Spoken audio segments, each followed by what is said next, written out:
Now, Sandeshkhali itself is just one among hundreds of islands in the Sundarban Delta. But for the last month and a half, as you know, it's been bang in the center of politics in the state of West Bengal. On Feb 8th, pay attention to all of the dates in the next few minutes. On Feb 8th, more than 18 days ago, local women first blocked the main roads in Sandeshkhali. They were demanding the immediate arrest of a local TMC kingpin, Sheikh Shahjahan, and his two aides, Shiva Prasad Hazra and Uttam Sardar. Locals have accused the TMC leaders of land grabbing, sexual abuse and harassment. Now, the BJP has very expectedly found ammunition with these allegations, and in the 8 days since the West Bengal government itself set up redressal mechanisms, more than 700 complaints have come in from locals in this village. Today, the Calcutta High Court in particular has issued some stern words. They've demanded the arrest of the TMC kingpin, Sheikh Shahjahan, and the TMC itself has promised that the arrest will take place in 7 days from now. But this begs the question, why did it take so long? And as the TMC has continuously said they don't know where the absconding leader Sheikh Shahjahan is, what exactly is the plan to find him? Finally, is the Trinamool Congress government finally, because this is a question we've been asking for many days now, 2 weeks almost, are they finally reacting under pressure? This is the big question. We'll talk to all of our guests in just a few minutes. Take a look. This is the question we're taking a look at tonight. Now, let's take a quick look at what the High Court had to say. This is today itself, and whether or not the TMC will now be forced to act, how the TMC's answered. The High Court saying no order. So till now the TMC had framed it as we need clarification from the High Court. The High Court has said, look, we've not issued any order that is stopping the police from arresting Sheikh Shahjahan. Now, the TMC has said that the arrest was stuck, as we told you earlier. They've said that they had a lack of clarity on whether or not it had been stayed. That's what they'd earlier said. Now, that's where the High Court is clarifying, no, absolutely no stay on arrest in any proceedings have been done. The TMC is saying it's the High Court that has cleared the way now and allowed the police to act. So you can see how the TMC is framing this. It's important to look at the framing because that's what we're going to take a deeper dive into in just a second. Now, the High Court has also said there's an FIR out against him. He's been named as the accused in this case. The TMC said the opposition was doing politics on the arrest so far. We're just trying to contrast for you the High Court's word and the TMC's words. The High Court has also said, obviously he needs to be arrested. I just want to point out for you, and we'll bring this to you in just a few seconds, that days ago the High Court had also made a statement like this. Today's is sterner, but this is not the first time they're coming down on Sheikh Shahjahan.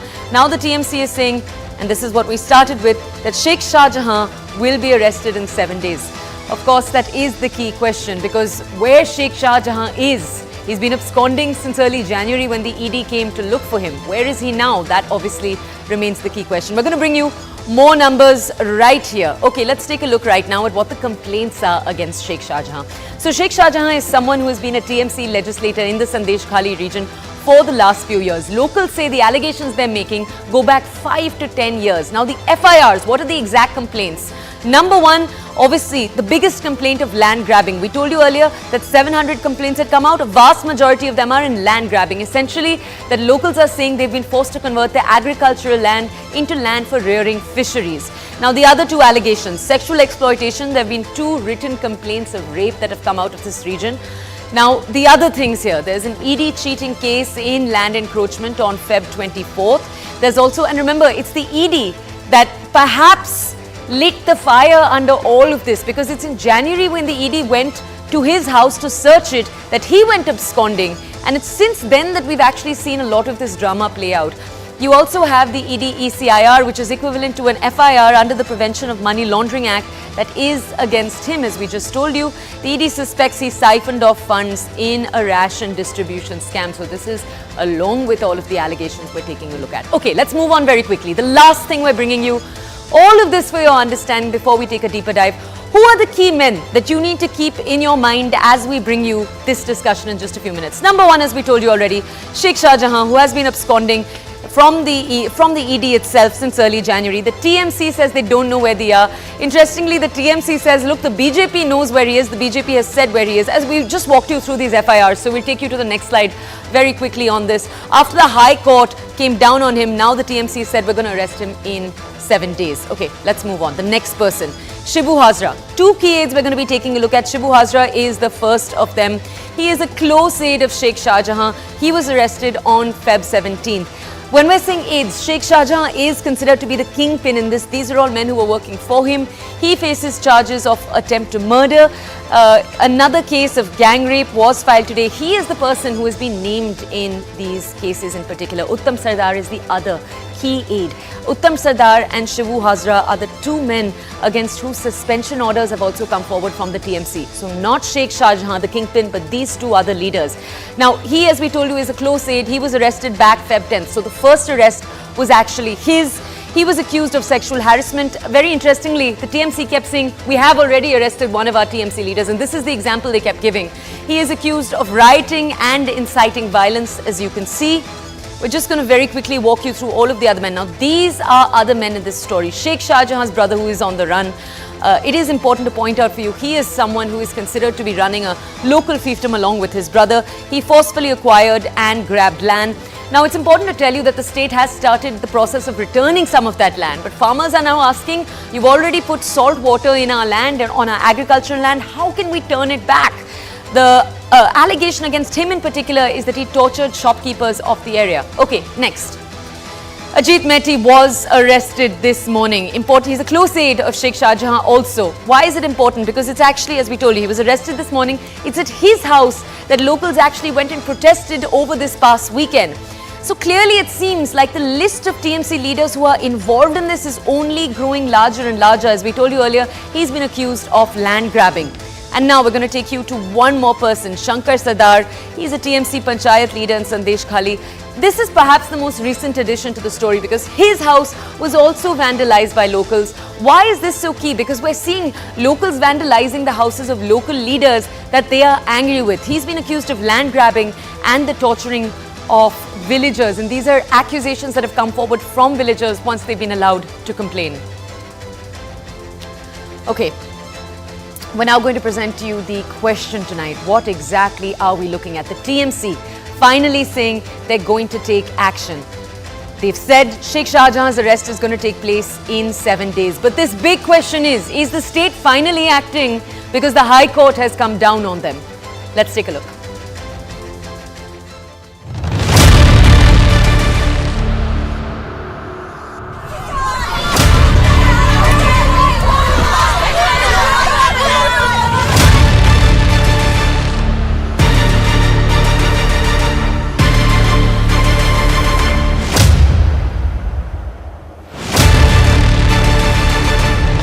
আমরা complaints পেয়েছি গতকাল অবধি আমরা এই কমপ্লেন্টসগুলো আমরা দেখছি যে actionable inputs আছে আমরা ওতে এফআইআর করছি What has happened in Sandeshkhali?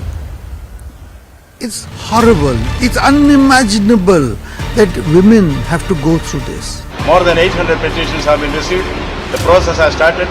The women who have come forward, they have started asserting themselves. সেই ভোটে আমার ছেলেকে বলছে তুই এই বিজেপি করেছিস, তুই আমাদের তৃণমূল করিস না।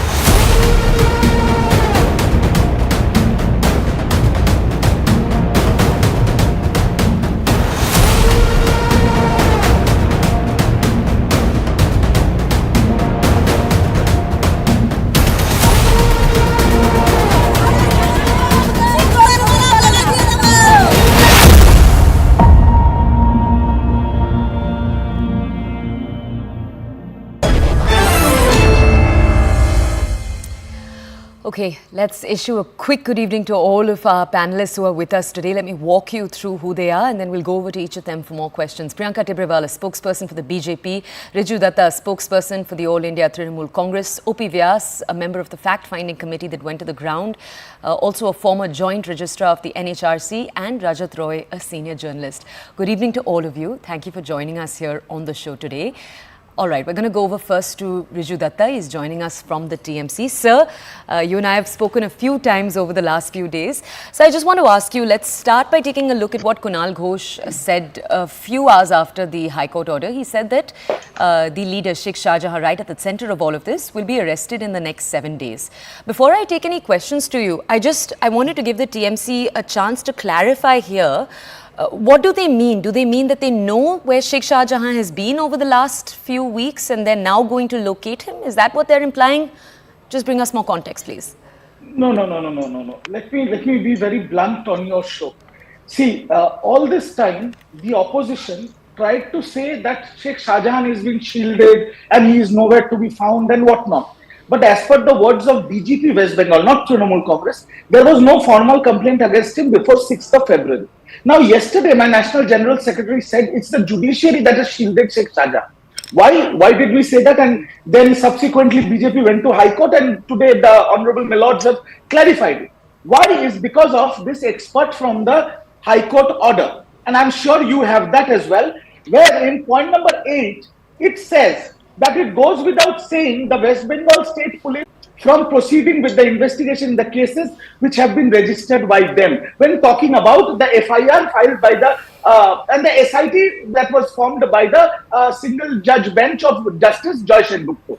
But in that case, they said that the High Court said West Bengal Police cannot take action.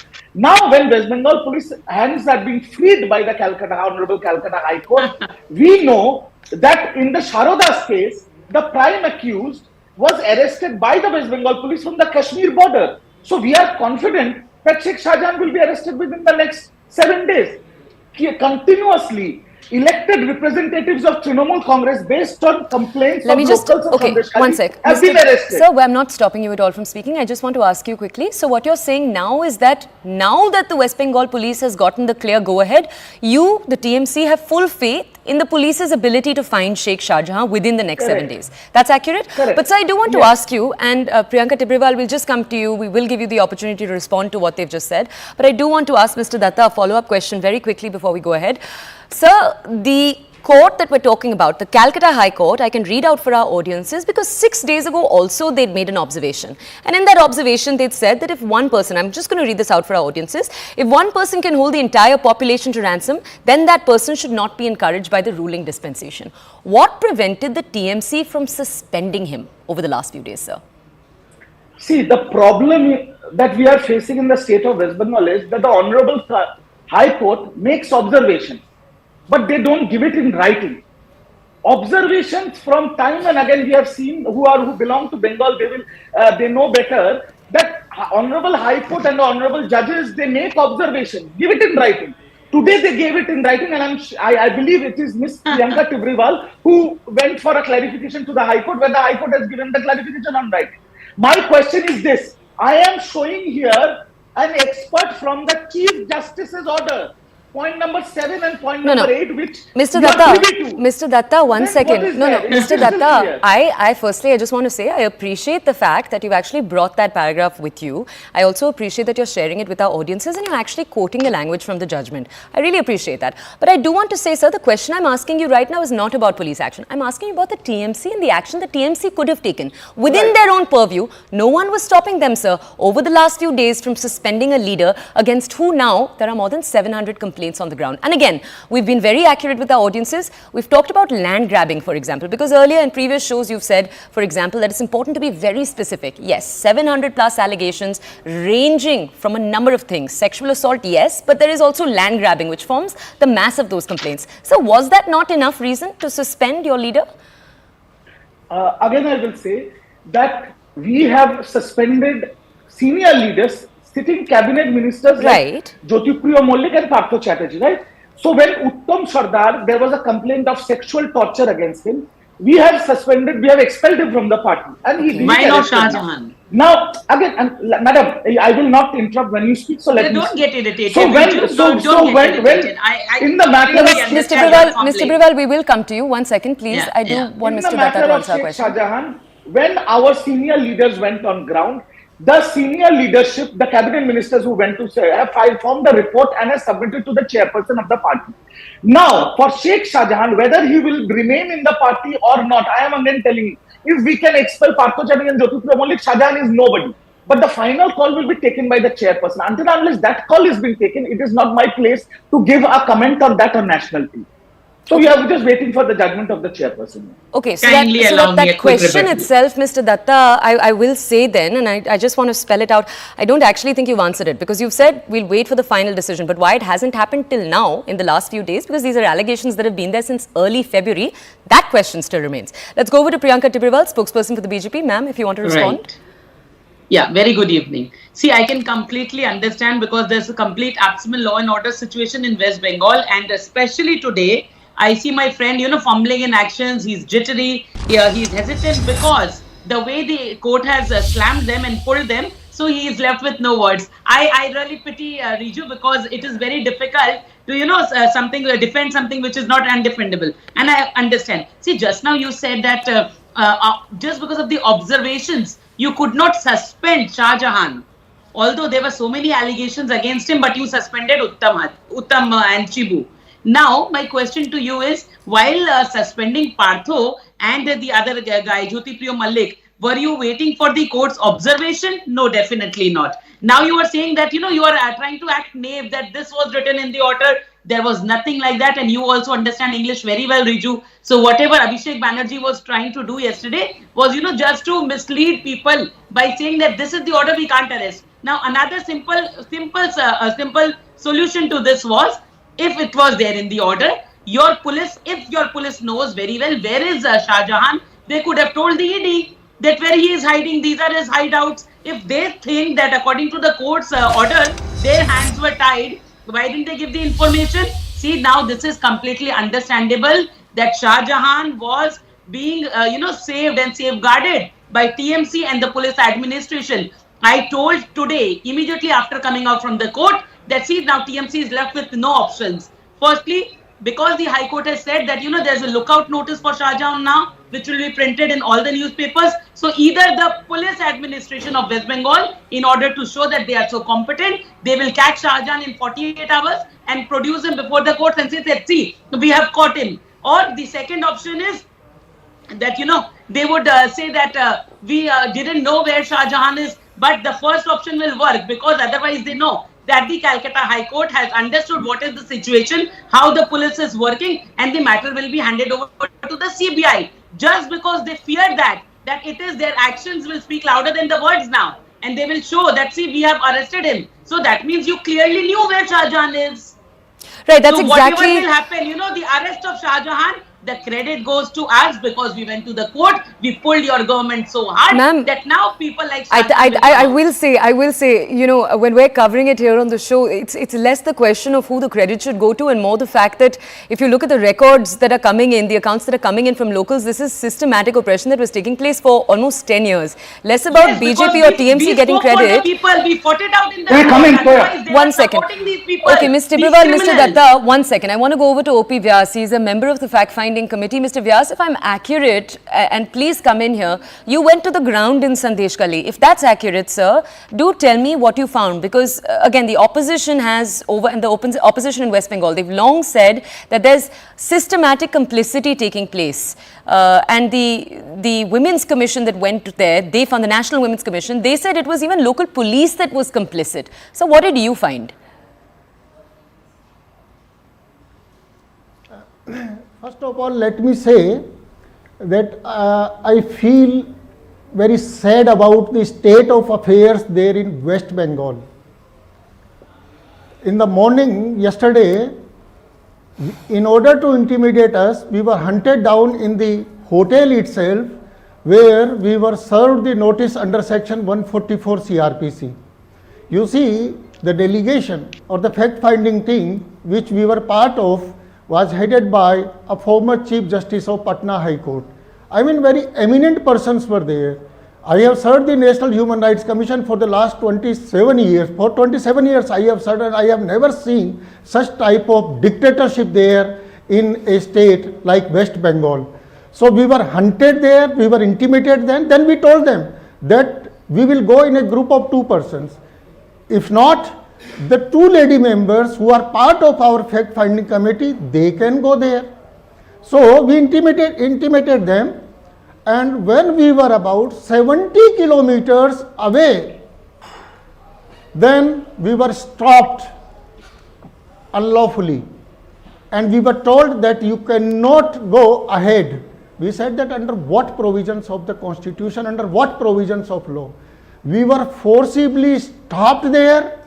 And you will be surprised that the police officers, sadly one of the IPS officer, he threatened, he intimidated us.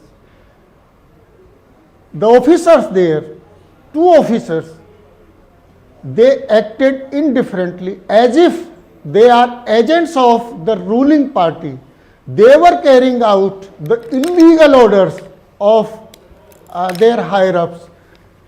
You will be shocked that it's completely unheard that a former Chief Justice of a High Court,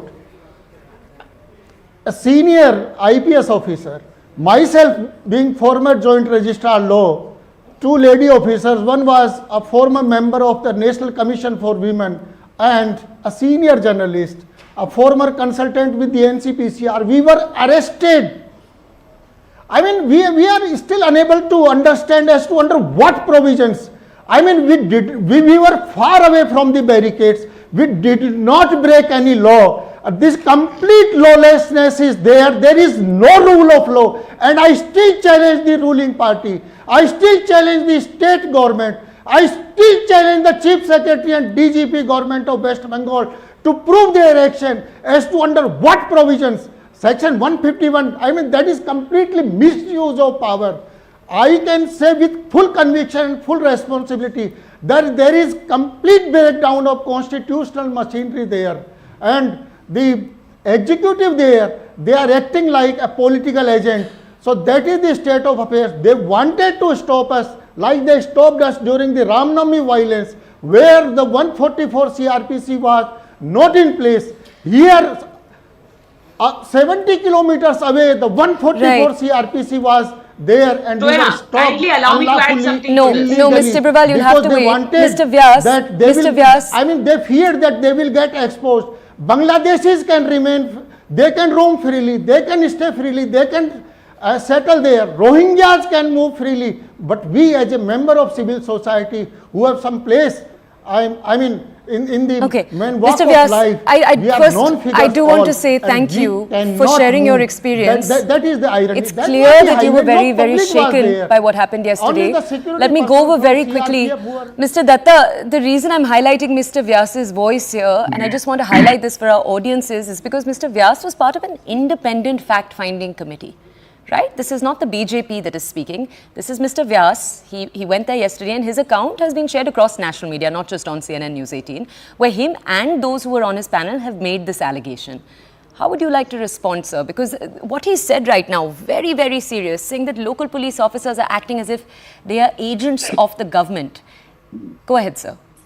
Look, I do not go into personal attacks, so I have got nothing to say to Mr. Vyas. The problem is independent fact-finding committees, members of the civil society, they are nothing but sycophants of their political BJP masters. So he's saying, and he's accurate in saying that a former Chief Justice of the country, a former Chief Justice of the country was in that panel, sir. We have seen Chief Justice after giving cushy orders to the BJP has got a cushy speech in the Rajya Sabha House. So let's not go down that line. Let me finish, please. You have asked me a question. Give me the. I have not stopped you. Please go ahead. I challenge him to prove my political affiliation. I challenge him to prove my political affiliation. Go to Manipur, sir. Please go to Manipur and then show your. Then I will. No, Mr. Datta, you please tell us how your ministers visited. I cannot do a debate like that. I cannot do a debate like that. That is the question. I cannot do a debate. It isn't. I cannot do a debate like Let's actually. No, you cannot because you are lying. You cannot because you are not true. Whatever you are speaking is not the truth. Okay. Now, Toya, please ask him if there was 144. Ma'am, Mr. one Vyas would not go. second. We have a fourth panelist we haven't gone over to, Mr. Roy, Rajat Roy. No, Mr. Datta, I'll come back to you. We have a fourth panelist we haven't gone to at all. We'll come back to you. We are going to come to the TMC several times, I promise.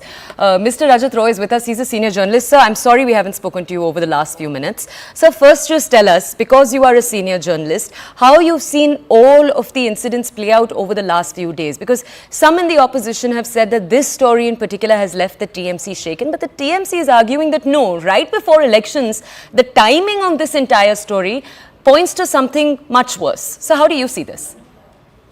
Actually, I see this beginning of the end of the TMC rule in Bengal. This is the process, it just began.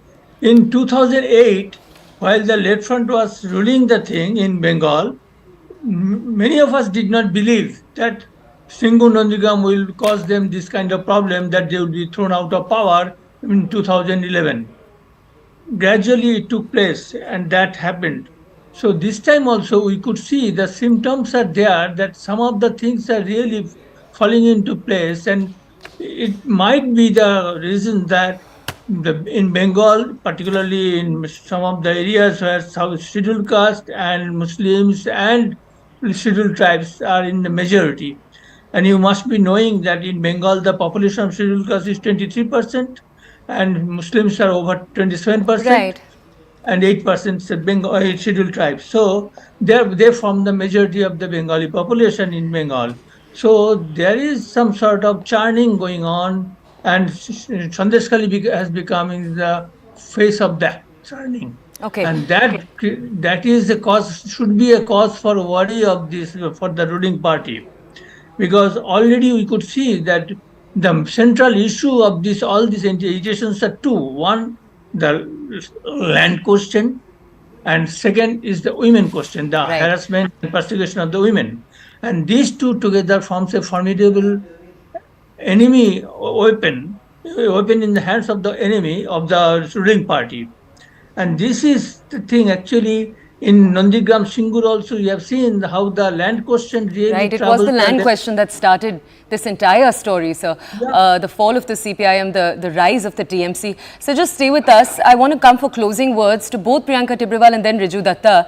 Ms. Tibrewal, we have very, very little time. Please go ahead, but ma'am, Yes, I'll be quick on this. See, Mr. Datta is saying that, that the committee is not independent. That is why they were not allowed. Although the police came to Calcutta and told them that they can't go to Sandeshkhali. But the ministers and MLAs went to that Sandeshkhali, the TMC ministers, and the same was questioned today in the High Court. And what did the High Court say? That if it is good for the goose, it has to be good for the gander. 144 is applicable for all. How can they go? But what did the Advocate General say? Then he smartly said that they did not enter the area where there was 144. So fine, whichever area they have entered, that means the committee can go there, anybody can go there in the areas in which they have stepped in. See, Mamata Banerjee had refuted the claim, saying that nothing had happened in Sandeshkhali. Then why the lands are being returned today? If the lands were not grabbed, what is the police of Mamata Banerjee returning today? Okay, that is the bigger question. Ma'am, let me just take that to Riju Datta. Riju Datta, the court itself said that it's a surprise to note that incidents that were reported 4 years ago are finally maturing into 42 charge sheets. It's taken 4 years. Some of these incidents were reported a very long time ago. So respond, but please respond to what other panelists have also said over the last few minutes.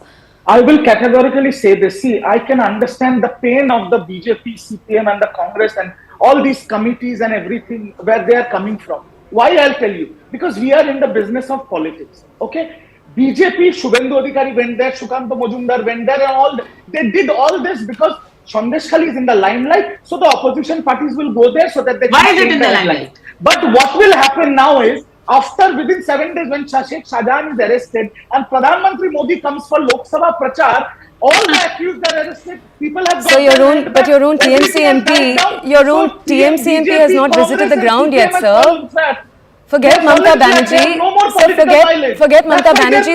The MP that is in charge has not visited the ground yet. How can you be talking about the Prime Minister and the BJP right now when your own legislators are missing? And they can't even go, Zoya, because we have mentioned the same before the court. Now they can't even go. Mr. Tibrewal, Mr. Datta, Mr. Vyas and Mr. Roy, I'd like to thank all of you for joining us. We're heading into a very, very quick break. Right after the break, let's just tell you that we're going to be talking about developments that have taken place in the Gyanvapi case from this morning. So we're going to be shifting focus. It's the other top story. We'll see you in just a few minutes.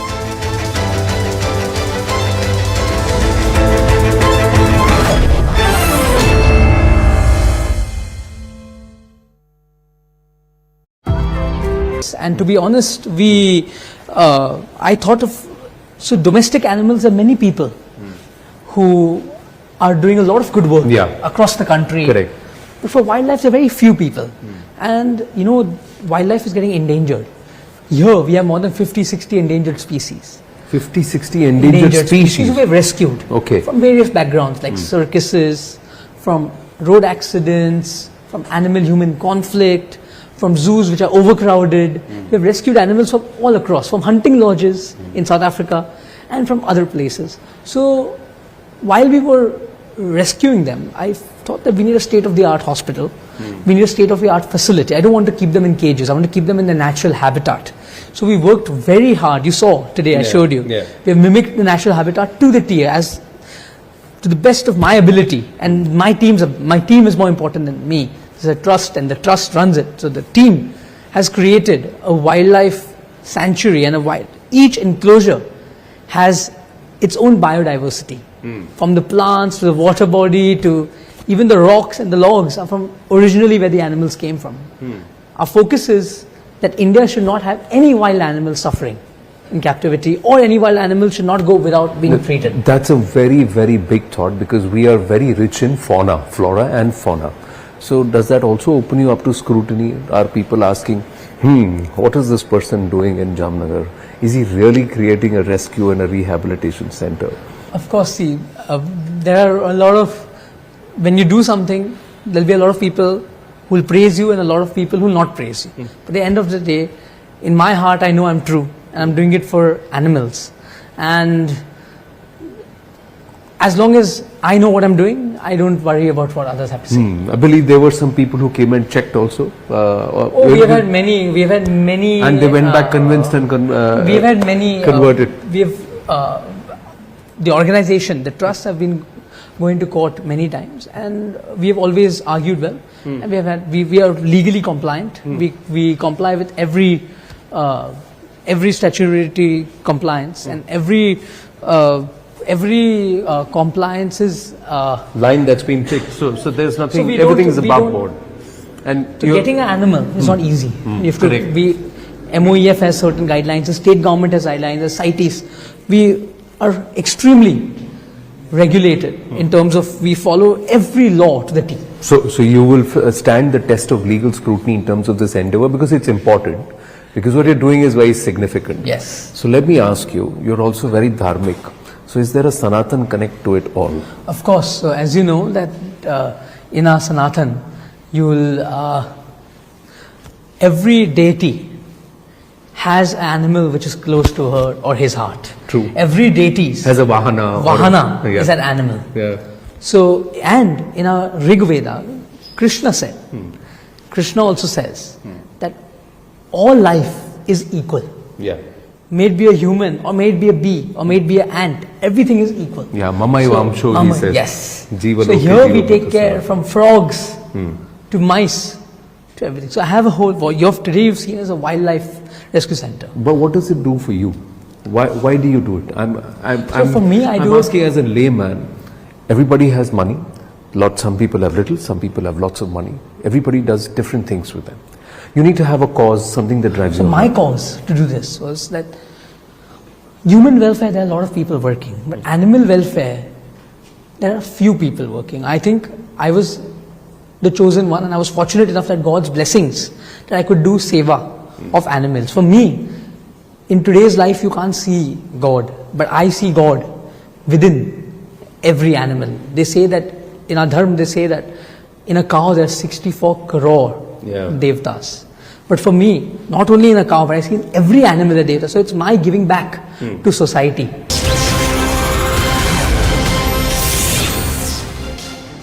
Good afternoon. You're watching the Breaking News Show on CNN News 18, and we're beginning the show with breaking news coming in regarding the launching of a dream project. Anant Ambani's dream project Vantara is going to be unveiled today. It is the biggest rescue center for over 60 species of wildlife in Jamnagar. Now, this is the biggest rescue facility. It's called the Green Zoological Rescue and Rehabilitation Kingdom at Jamnagar, Gujarat. It's by, as we told you earlier, Reliance Industries Limited. It's a pet project of Mukesh Ambani's youngest son, Anant Ambani. It's built on about 260 acres of land close to the company's refinery project in Jamnagar, the world's largest oil refinery complex. This is obviously where it operates a petrochemical project as well. We're going to take you now to an interview by my colleague Anand Narsimhan with Ambani about this initiative. Take a look.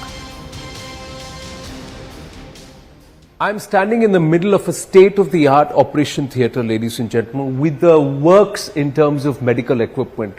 This is even powered by robotics. But the important point is that it's not just for human beings. It's not for human beings. It's for lives that we oftentimes don't value, but perhaps they're most important in our food chain. It's for the wild animals. And it's perhaps a one-of-a-kind rescue and rehabilitation center that I find myself in. And I'm so proud to be able to speak with a person who's at the heart of it all and who's championed it right from ground up, Mr. Anant Ambani. Anandji, Thank you, namaste. Anand. How are you? Namaste. Namaste. Thank you very, very much. Let me first ask you, where are we? And can you take our viewers through this? And then we'll get into the genesis of where we are in Vantara. Ji. Currently, you are in our large animal operation theatre. This is our hospital. It's spread over 1.5 lakh square feet. You can see we have a gas anesthesia machine. We have state-of-the-art operation table, operation lights. We have a entire robotic endoscopic machine which we can also do robotic surgery with. We have ventilators. We have everything which is state-of-the-art. I personally have not seen such a well-equipped ICU. So I've visited more than, before I could build this, I visited more than 30 or 40 facilities all across the world, and I took inspiration from every one of them. And those were my inspiration to build this. True. Now, this is a smaller animal facility. These are primates and the felines, and those are the ones which are here. There's a huge elephant hospital that you've also built. That is the Radhikrishna Elephant Welfare Trust. And that was phenomenal to see. More than 100 elephants that we saw there. We have rescued actually more than 200 elephants from all across India. Now, that's not easy. Now, tell me, how did that happen? What's the genesis of this? So, my mother has always been a great inspiration to me. My mother, when I was a young boy, and we were going, I was, I think, 12 years old, we were traveling from Jaipur to Ranthambore. In the middle, on the road, we saw a young elephant with a mavat going on the road in the peak heat. And the elephant was walking a little weirdly. So I told my mom we want to rescue it. So that was the first elephant, and we had no idea how to take care of the elephant. So we got the elephant, we kept it, and then we said we'll build slowly, boon boon se sagar banta hai. Right. So we slowly, and today we have, that time we did not even know what to feed the elephant. We would do what the Mahavat says. Correct. We had no scientific knowledge. We built a scientific knowledge over a period of, I think, a decade and more. And today we have a highly professional team, more than 300, 400 professionals taking care of the elephants. How big is this entire facility, if I may ask you? So all our animal facilities put together spreads over more than 2,500 acres. 2,500 acres. Yes. That's a lot of space. And this is in Jamnagar. So Jamnagar is also where your refinery is, the core of your businesses is. I would say this is my father's and my grandfather's dream. They've worked very hard. We have the world's largest refinery. We're getting the world's largest new energy plant here. And they've built everything from scratch. My mother built the township where all our employees live. She's created a city, and it was a barren desert. And thanks to my parents, this exists. And even I have seen Jamnagar since 1997. The villages around have prospered so much. It's something amazing. True. Now, in the heart of all of this enterprise, where Reliance core and perhaps its ancillary and affiliates overall influence more than 1.5 crore lives, correct me if my numbers is wrong.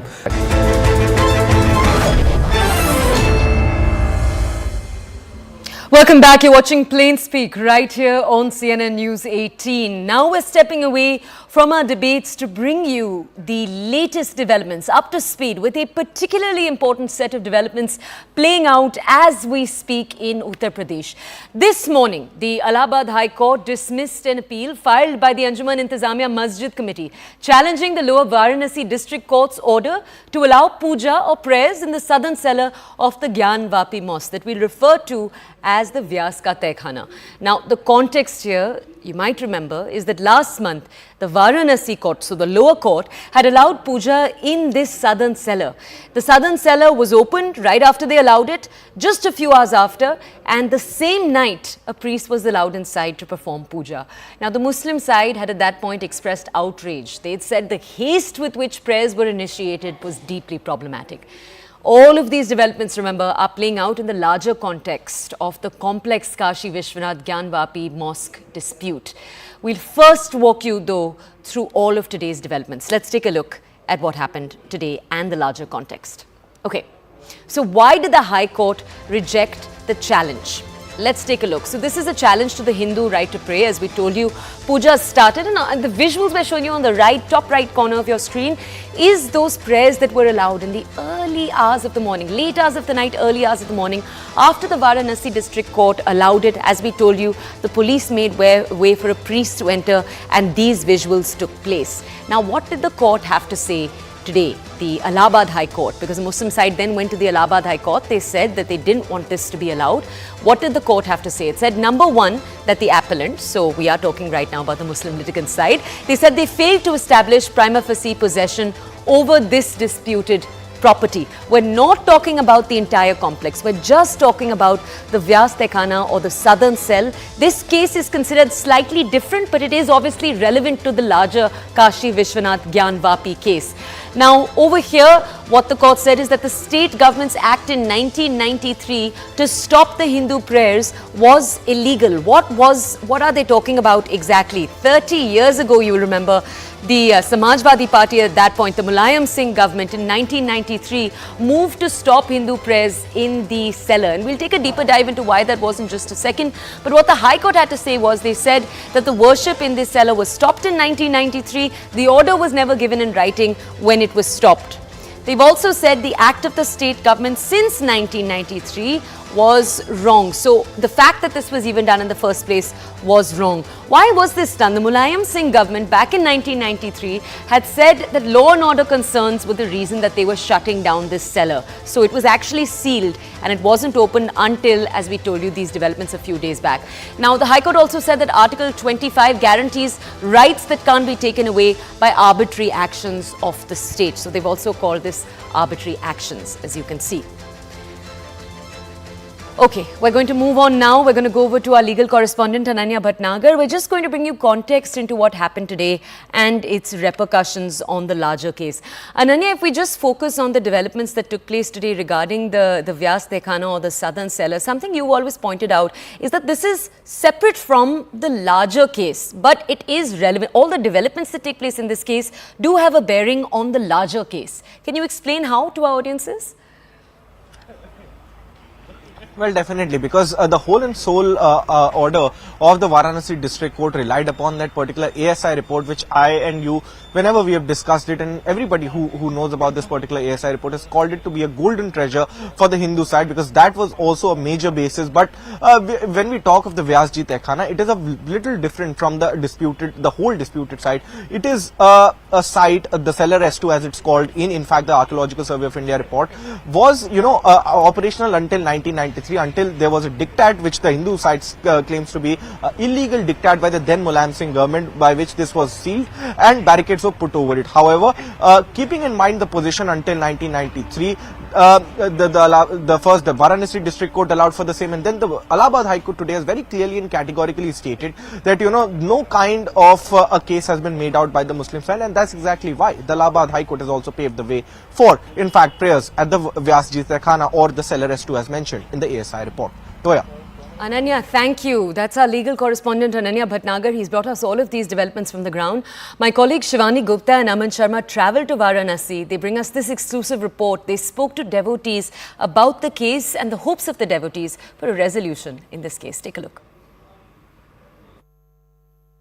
CNN News 18 is bringing you exclusive access from inside the Kashi Vishwanath Dham, and right behind us is the Kashi Vishwanath temple. Scores of devotees are lining up this evening right after Magh Purnima to take darshan. On a daily basis, thousands of people come. Today, special occasion, nearly 2 lakh people have come, and monthly, Aman, about 50 lakh people are coming for darshan. Yes, the figures actually, Shivani, we got from the Trust Authority that about 14 crore people have been to the Kashi Vishwanath temple since Prime Minister Narendra Modi inaugurated the Kashi Vishwanath corridor over 2 years ago, and that has been the devotion of people who come from far and near here. But the latest, why Kashi Vishwanath is also hitting the headlines is also because of this dispute which is going on in court. Here you can see the Kashi Vishwanath temple, and we are giving you this exclusive visuals of inside, and you can see right alongside the Kashi Vishwanath temple is the Gyanvapi Mosque. A matter which is intensely in legal dispute right now, because the ASI, the report of the ASI which found clear tell remnants of a Hindu temple being at the Gyanvapi Mosque, it's saying that the Hindu temple was perhaps demolished. It existed, it was demolished. Over that a mosque was built, and since then, there have been these fervent demands from the Hindu community that this issue should also be settled like that of Ayodhya, and especially what the Chief Minister said in the Assembly, Shivani. Yes, Yogi Adityanath, none other than the Chief Minister of Uttar Pradesh, has talked about how Ayodhya, Kashi, Mathura are of great significance to the Hindu public, and these are the three sides that cannot be given up. These are the three sides that need to see a resolution, whether it's via court or an out-of-court settlement that some are talking about. We still don't know. But the important thing is that there is a political movement, Aman, almost building up now ahead of the general elections. There's a social and a legal movement also building up. Because remember, recently in the Vyas Tehkhana of the Gyanvapi Mosque, where till 1993 Puja used to happen, that Puja has been restarted after a gap of many, many decades, and that has really reignited the hopes of the public that possibly that this dispute can also be solved pretty quickly. It wouldn't take maybe 70 years as the Ayodhya dispute took after independence. Well, absolutely, and we were just inside, in fact, doing darshan at Kashi Vishwanath temple, and people there telling us that look, the Nandi is facing the mosque. In which temple have you seen this, that the Nandi is facing the mosque? So people have these emotions when they come here, when they see the Kashi Vishwanath temple, and some even claim that, the original temple is alongside it, and, that should be solved. And we have some people here with us also. Let's speak to them, Shivani, on what they feel about the emotions. जब आप काशी विश्वनाथ मंदिर आते हैं, ये पूरा side देखते हैं, साथ में मॉस्क है, यहाँ मंदिर है, क्या भाव होता है? काफी भव्य मंदिर है ये, और हम लोग दिल्ली से ये दर्शन करने आए हैं। ये शंकर भगवान का ये जो है सो बहुत काफी भव्य और बहुत ही सुंदर और मनभावना मंदिर है जी। और काफी हम लोग यहाँ आके काफी प्रभावित हुए, और बहुत से लोग यहाँ आते हैं डेली। यहाँ करीब हमको लगता है काफी लोग आते हैं दर्शन करने के लिए, क्योंकि बहुत ही अपने आप में बहुत ही भव्य है ये। जी जी। मंदिर तो बहुत ही भव्य बना है, और लेकिन थोड़ी जो हमें दर्शन है वो सुगम करना चाहिए, थोड़ा सा वो थोड़ा बहुत दिक्कत होती है। जैसे मुझे पाँव की दिक्कत है जी, तो हमारे लिए बहुत डिफिकल्ट है इतना घूम के आना। तो बुजुर्गों के लिए थोड़ी सी व्यवस्था जरूर ऐसी होनी चाहिए जो इजीली वो दर्शन कर सकें। यहाँ पे वैसे मैंने देखा माता जी की कुछ लोग व्हीलचेयर में भी आए हैं, तो वो सुविधा अवेलेबल है, आप जरूर लीजिए उसको। अवेयरनेस इतनी नहीं है जी, अवेयरनेस शायद नहीं है, तो व्हीलचेयर अवेलेबल है। और ये जरूर है कि काशी विश्वनाथ का जो मंदिर है, अमन, आपने देखा ही, गर्भगृह बहुत छोटा है, तो बहुत जल्दी दर्शन करना पड़ता है, और बहुत ज्यादा लोग यहाँ पे आए हुए। जी, सीढ़ियाँ भी बहुत है। मैं आपसे ये भी पूछना चाहती हूँ कि अभी काशी का जो मसला है कोर्ट में बहुत चल रहा है, आपने हेडलाइंस देखी ही होंगी, क्या आप मानते हैं कि कोई आउट ऑफ कोर्ट सेटलमेंट हो सकता है, या कोर्ट से ही कराना पड़ेगा? मुझे लगता है कोर्ट से ही होगा तो ज्यादा अच्छा होगा। ऐसा क्यों? इसलिए कि आपसी सद्भावना के उसमें ही होना चाहिए। ठीक है, लेकिन सद्भावना पूर्ण रूप से होना चाहिए। ठीक है, यहाँ तो है ही, और प्रूफ हो गया है ये, यहाँ जो भगवान का ये है। लेकिन उसको देखिए, जितनी हिंदू की है उतनी मुस्लिम की भी है आस्था, उसमें कोई दो मत नहीं है। लेकिन अगर वो मंदिर के अवशेष हैं वहाँ पे, तो बेहतर है कि हम सब प्रेम से रहें और कोर्ट में सेटलमेंट हो जाए तो ज्यादा बेहतर है। जी, बट ये जो मसला उठा है, और कुछ लीडर्स ने भी बोला है कि अयोध्या तो चलो है ही हमारी आस्था में, लेकिन काशी मथुरा भी है, इसको छोड़ नहीं सकते। तो आप मानते हैं कि सही है ये बात, ये करना पड़ेगा? सही तो है, लेकिन उसके साथ साथ दूसरा पहलू भी है कि हम सब प्रेम प्यार से जब हो जाए तो वो ज्यादा बेहतर है। मतलब जी, आप क्या मानते हैं? हाँ, सही है बात है, मतलब होना चाहिए। अयोध्या पे नहीं रुक सकता, अयोध्या मथुरा सब होना चाहिए, सब होना चाहिए, लेकिन काफी सद्भावना पूर्वक होना चाहिए। सद्भावना। So, people don't want any acrimony anymore. As we have seen in the case of Ayodhya, they want that everything should be resolved peacefully this time. Absolutely, Shivani. And I think also this point that जो योगी आदित्यनाथ जी ने assembly में कहा कि सालों तक हिंदू तकरीबन याचना करते रहे कि ये तीन जो काशी, मथुरा और अयोध्या की जगह हैं, क्योंकि यहाँ पे हमारे भगवान पैदा हुए हैं, योगी जी ने कहा। तो इसका भी ये भाव है कि अब थोड़ी सरकार में भी ये लग रहा है कि सरकार भी इसकी तरफ जागरूक ज्यादा हो गई है। हाँ, हो गई है, सरकार काफी जागरूक है, और योगी जी जब से आए हैं मुख्यमंत्री में, वो काफी जागरूक है, और मोदी जी का भी जो है तो काफी इसके प्रति बहुत वो है, और बहुत जागरूक है वो। मैं उम्मीद करता हूँ कि जल्दी ही ये हो जाएगा।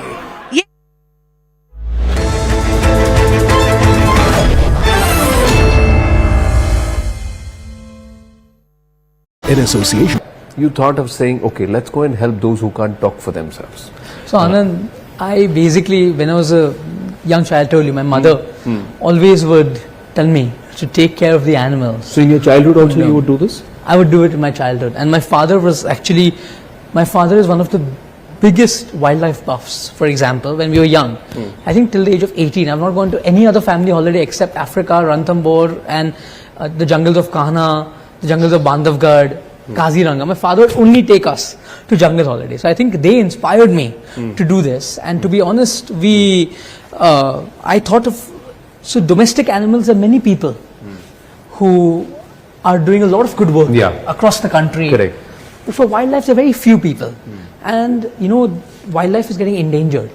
Here, we have more than 50, 60 endangered species. 50, 60 endangered species we have rescued from various backgrounds like circuses, from road accidents, from animal-human conflict, from zoos which are overcrowded. We have rescued animals from all across, from hunting lodges in South Africa and from other places. So while we were rescuing them, I thought that we need a state-of-the-art hospital. We need a state-of-the-art facility. I don't want to keep them in cages. I want to keep them in their natural habitat. So we worked very hard. You saw today, I showed you. We have mimicked the natural habitat to the T, as to the best of my ability. And my team is more important than me. There's a trust, and the trust runs it. So the team has created a wildlife sanctuary, and each enclosure has its own biodiversity. From the plants to the water body to even the rocks and the logs are from originally where the animals came from. Our focus is that India should not have any wild animal suffering in captivity, or any wild animal should not go without being treated. That's a very, very big thought, because we are very rich in flora and fauna. So does that also open you up to scrutiny? Are people asking, what is this person doing in Jamnagar? Is he really creating a rescue and a rehabilitation center? Of course, see, there are a lot of, when you do something, there'll be a lot of people who will praise you and a lot of people who will not praise you. But at the end of the day, in my heart, I know I'm true, and I'm doing it for animals. And as long as I know what I'm doing, I don't worry about what others have to say. I believe there were some people who came and checked also. We have had many. And they went back convinced and we have had many converted. We have the organization, the trusts have been going to court many times, and we have always argued well. And we are legally compliant. We comply with every statutory compliance, and every compliance is line that's been ticked. So there's nothing. Everything is above board. And getting an animal is not easy. You have to. MOEF has certain guidelines. The state government has guidelines. The CITES. We are extremely regulated in terms of we follow every law to the T. So you will stand the test of legal scrutiny in terms of this endeavor, because it's important, because what you're doing is very significant. Yes. So let me ask you, you're also very dharmic.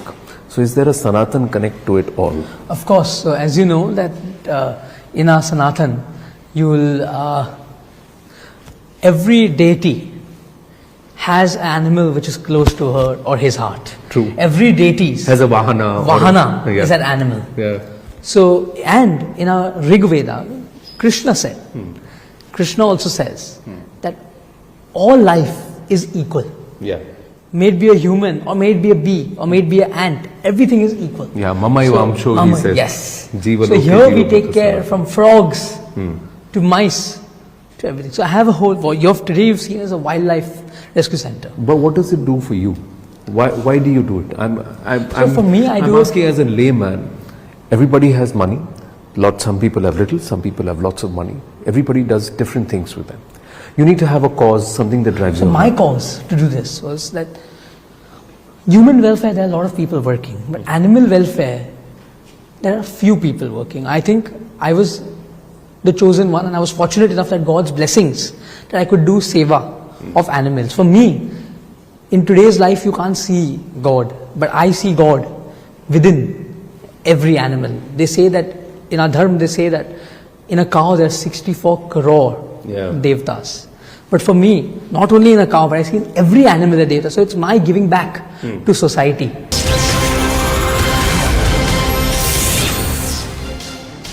Good afternoon. You're watching the Breaking News show on CNN News 18, and we're beginning the show with breaking news coming in regarding the launching of a dream project. Anant Ambani's dream project Vantara is going to be unveiled today. It is the biggest rescue center for over 60 species of wildlife in Jamnagar. Now, this is the biggest rescue facility. It's called the Green Zoological Rescue and Rehabilitation Kingdom at Jamnagar, Gujarat. It's by, as we told you earlier, Reliance Industries Limited. It's a pet project of Mukesh Ambani's youngest son, Anant Ambani. It's built on about 260 acres of land close to the company's refinery project in Jamnagar, the world's largest oil refinery complex. This is obviously where it operates a petrochemical project as well.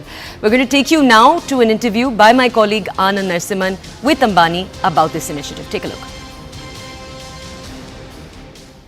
I'm standing in the middle of a state-of-the-art operation theatre, ladies and gentlemen, with the works in terms of medical equipment. This is even powered by robotics. But the important point is that it's not just for human beings. It's not for human beings. It's for lives that we oftentimes don't value, but perhaps they're most important in our food chain. It's for the wild animals. And it's perhaps a one-of-a-kind rescue and rehabilitation center that I find myself in. And I'm so proud to be able to speak with a person who's at the heart of it all and who's championed it right from ground up, Mr. Anant Ambani. Anandji, namaste. Anand, how are you? Namaste. Namaste. Thank you very, very much. Let me first ask you, where are we? And can you take our viewers through this? And then we'll get into the genesis of where we are in Vantara. Currently, you are in our large animal operation theatre. This is our hospital. It's spread over 1.5 lakh square feet. You can see we have a gas anesthesia machine. We have state-of-the-art operation table, operation lights. We have a entire robotic endoscopic machine which we can also do robotic surgery with. We have ventilators. We have everything which is state of the art. I personally have not seen such a well equipped ICU. So I've visited more than, before I could build this, I visited more than 30 or 40 facilities all across the world, and I took inspiration from every one of them. And those were my inspiration to build this. True. Now, this is a smaller animal facility. These are primates and the felines, and those are the ones which are here. There's a huge elephant hospital that you've also built. That is the Radhikrishna Elephant Welfare Trust. And that was phenomenal to see. More than 100 elephants that we saw there. We have rescued actually more than 200 elephants from all across India. Now, that's not easy. Now, tell me, how did that happen? What's the genesis of this? So, my mother has always been a great inspiration to me. My mother, when I was a young boy, and we were going, I was, I think, 12 years old, we were traveling from Jaipur to Ranthambore. In the middle, on the road, we saw a young elephant with a mavat going on the road in the peak heat. And the elephant...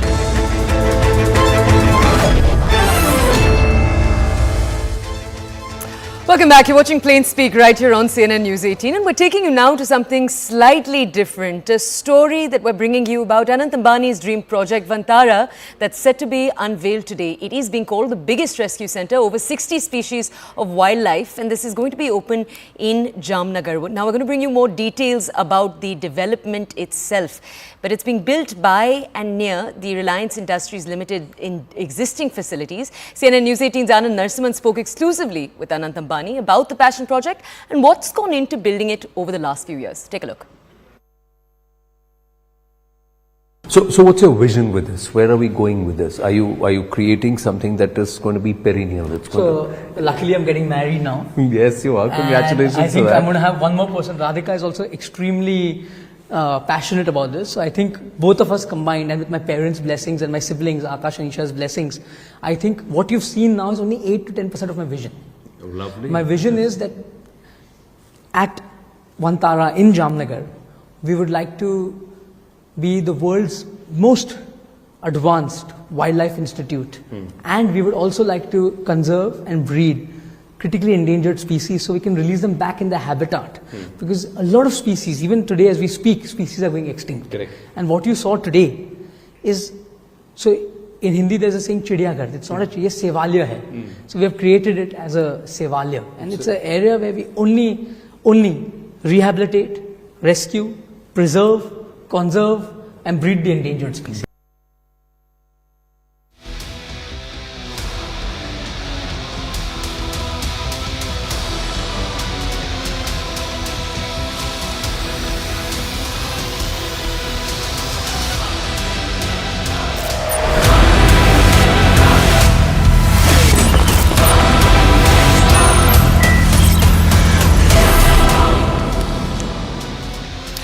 Viewers, today was a significant day in court for the main contestants in the Gyanvapi case. The Allahabad High Court refused to grant a stay on a petition moved by the Intizamiya Masjid Committee.